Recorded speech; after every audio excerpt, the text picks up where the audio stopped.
Hey, camera guy. This is Baker here. Which pro wrestlers have you seen that play to the camera the most for you? Thanks for the question, Baker. This is going to be a fun one, and I must say right off the bat, I'm not going to be naming any names.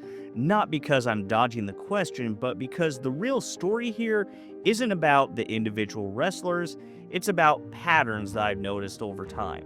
One of the biggest tells that someone has done television or has been trained by someone who's worked in TV is how aware they are of the camera. They know where the hard cam is, and if there's a roaming camera, they'll clock it between movements. You can tell they've been taught that part of the job isn't just wrestling, it's selling to the lens. So when a big moment's coming, whether it's a finisher, a dramatic stare down, or just good old fashioned flex, you'll see them pivot just enough to land that moment towards the lens. That's not a coincidence. That is ring awareness with a producer's mindset.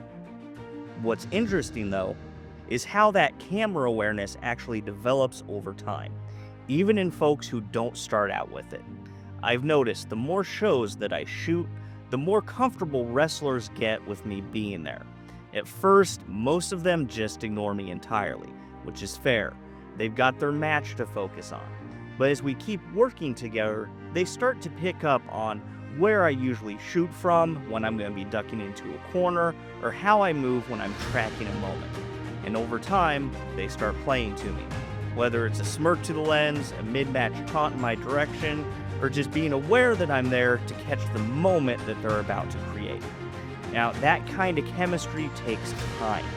It's not something that I expect, and it's not something that I ever ask for. In fact, and I cannot stress this enough, it is never the wrestler's job to pose for me or to worry about my camera. It's my job to be in the right place at the right time. My goal is to be invisible, to not interfere, and to capture the match as it's happening.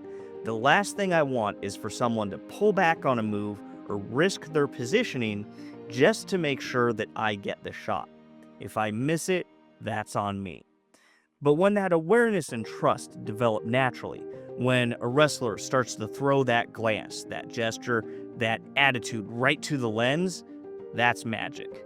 It's like the match gets an extra layer of storytelling, and the fans at home or scrolling through social media later get to feel that intensity up close.